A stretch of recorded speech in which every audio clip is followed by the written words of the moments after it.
What are the current houseplant trends? What are you seeing on social media or in your local plant shops, maybe even with online retailers? At the start of the year I did a video with some predictions about houseplant trends for this year. You may have watched it if you've been subscribed to the channel for a while.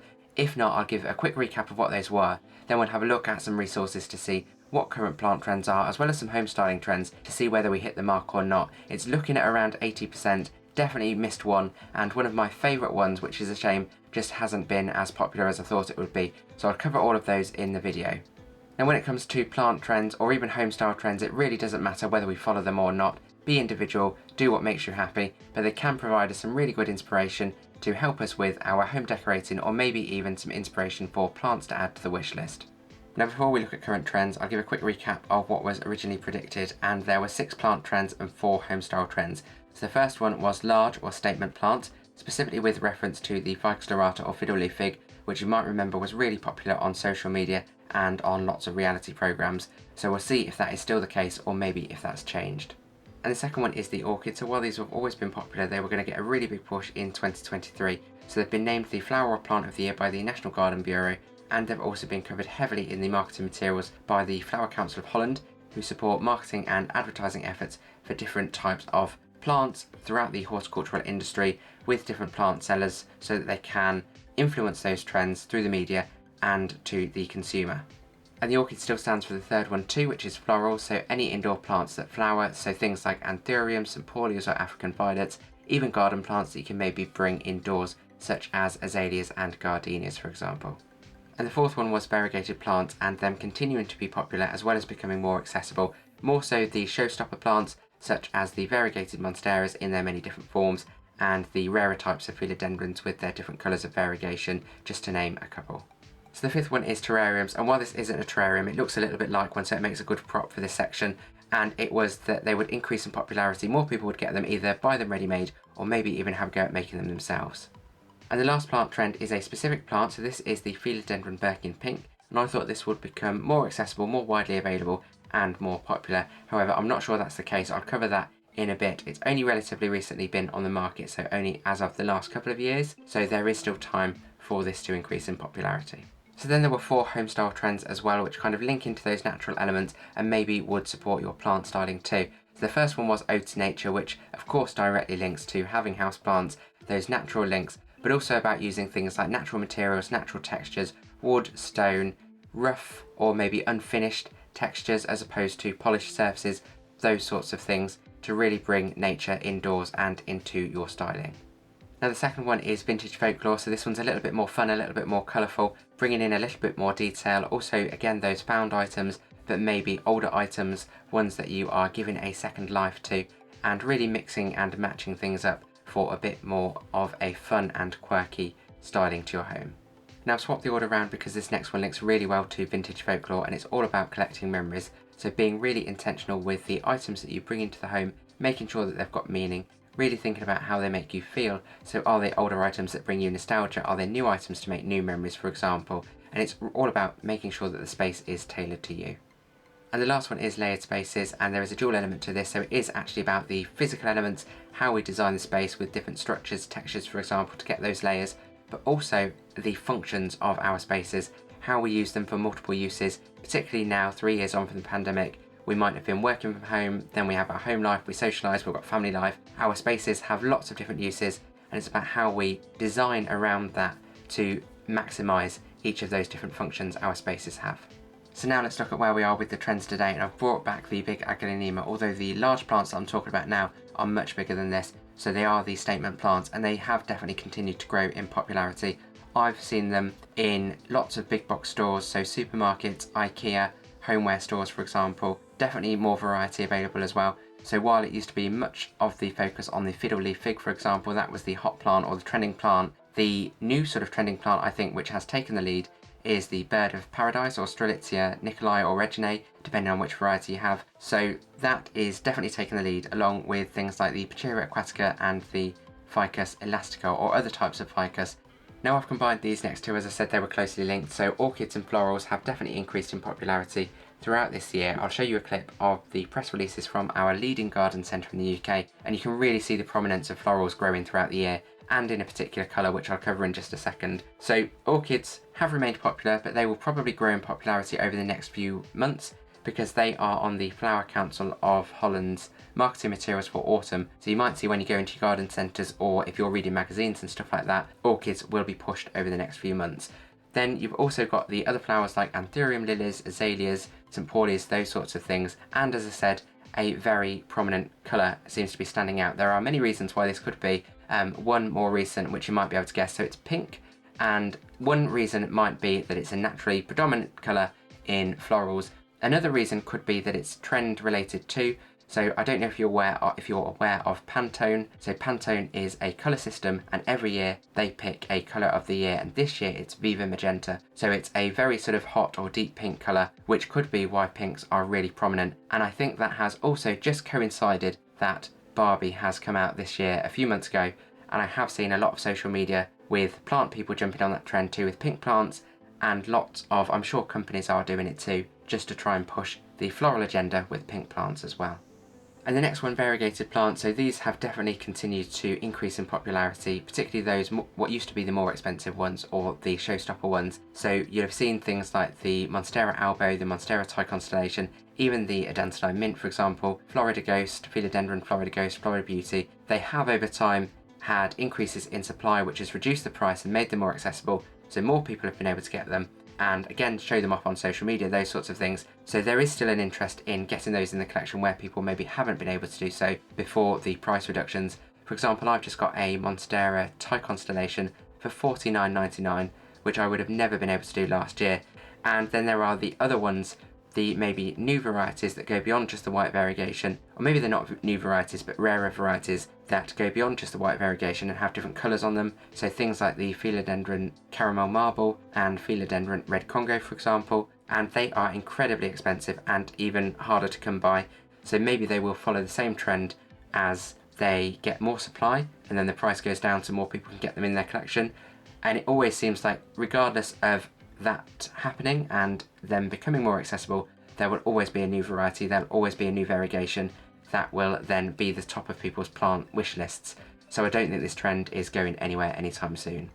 Now I've brought back the non-terrarium prop for the terrarium section, and these have definitely become more popular throughout this year. So I've seen these in the garden centre. You'll have seen on the clip from the press releases, they've been heavily promoted throughout the year. They are widely available even as workshops to make your own as well. But they've also hit the big box stores too now. So they're in homeware stores, they're in supermarkets, so they are becoming much more mainstream.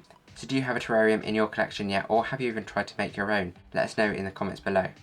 And the last plant trend that I thought would be really popular is this Philodendron Birkin Pink. As you can see, it's a really wonderful plant. It's got these nice markings similar to the standard Philodendron Birkin, but it's got this wonderful pink colour that shines through the lines, as you can see on the back of the leaf there, and these wonderful red to pink stems too. So this, when it became available, the earliest reference I can see to it is 2020, but it became available for sale at the start of this year or very late in 2022, and it was a really good price, only $19.99. So what you might pay for a standard houseplant of a good size. But this I thought was really unique and something new that I hadn't seen before, so I thought it'd be really popular for that price. But I do think there are still some supply issues, so it sells out really quickly, and only a few houseplant sellers seem to sell it whenever they do have a supply of it. So maybe if that supply issue is fixed, if they become more widely available, then perhaps they will get picked up a bit more and become a bit more popular. But at the moment, this didn't quite hit the mark in terms of prediction. That being said, I do have a video on the channel all about this, and that is one of my most watched videos. So if people maybe aren't getting the plant physically or seeing it, lots of people are still clicking on the video to watch the video and learn about it. So maybe it is still a plant of interest. But I'll link that video at the end. If you would like to watch that next, you can click on that when the video ends. And then the trend that I missed, which I was reading about as I was doing the research for this video, and that is easy to care for plants. And this might be more so for people that aren't houseplant enthusiasts, don't have rooms full of plants, which maybe we do if you're watching this and you're a plant enthusiast. They just want some greenery to add that natural element into their home styling, which we'll cover in just a second, and they need something that's really easy going. So things like the pothos varieties, so Epipremnums, Philodendron, Syndapsus, they were all really commonly referred to. Things like Aglaonemas, anything that is easy to care for really and widely available. So when it comes to the home style trends that I mentioned earlier, the ode to nature, vintage folklore, collected memories and layered spaces, are they gaining any momentum in being trends this year? But there are some themes that run through all of these styles, and they are around sustainability, found items, reusing items, and really having an intention and meaning behind what you are putting in your home and how you're styling your home. And I've picked a couple of different resources to show you. Some of them are very recent, only published this week, as to what is currently trending when it comes to home styling. So I'll bring those on screen and we can run through those now. So we'll start with this article recently published by House Beautiful. This is focused on home office trends, but we'll see a lot of those styles that we were just talking about throughout these 5 trends. So you can already see it in the first picture for illustration purposes.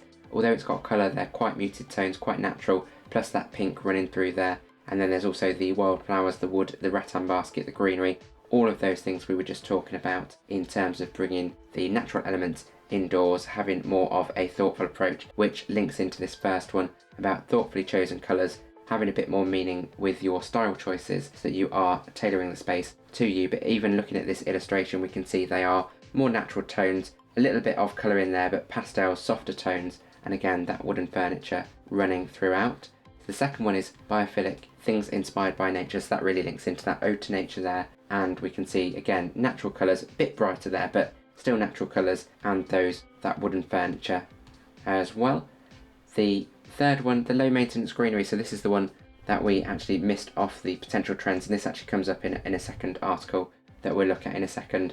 And this one is just about having that easy to care for greenery that we were talking about, and the same sort of style choices, the natural tones, although in this one a little bit brighter, but the natural tones and the wooden furniture running throughout.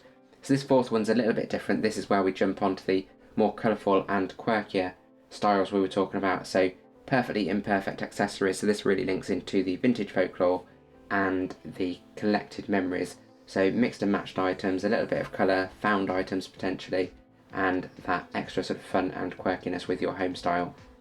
And then lastly, the second-hand and upcycled furniture, that really links back into that sort of sustainability element, the found items, and again being more meaningful with the choices of your home styling. And as we mentioned earlier, the press releases from our leading garden centre in the UK, if we scroll down to 2023, again we will see their press releases. We've got large plants here throughout all of their staging in the photos, lots of those natural elements, lots of wood, muted tones. I mean, this one looks just like the article with the design trends for the home office, the first picture with the pink and the muted blue, and then we've got more natural elements with the rattan, for example, the baskets, and then we go into all of that pink that we were talking about, the different florals and the terrariums, even pink within the terrariums as well. So this next one from Harper's Bazaar was only actually published the week of making the video, so this is the 5 best interior design trends to shop in 2023. And you can see a lot of the styles that we've been talking about running through most of these, plus they've touched on an additional one as well. So you can see in that first image as well, that wonderful natural colour tone, very beige, very white for my liking, but it's very, very natural. Lots of wood, the wildflowers for example, in there. And then this one is almost the polar opposite, but if we look closely at this, we can see this links back to the vintage folklore, possibly the collected memories. Even though it's very, very bright, the colour scheme with that retro yellow, the oranges, the browns, the reds, very much bright but 70s vibes. Look at the glassware and the clock on the wall.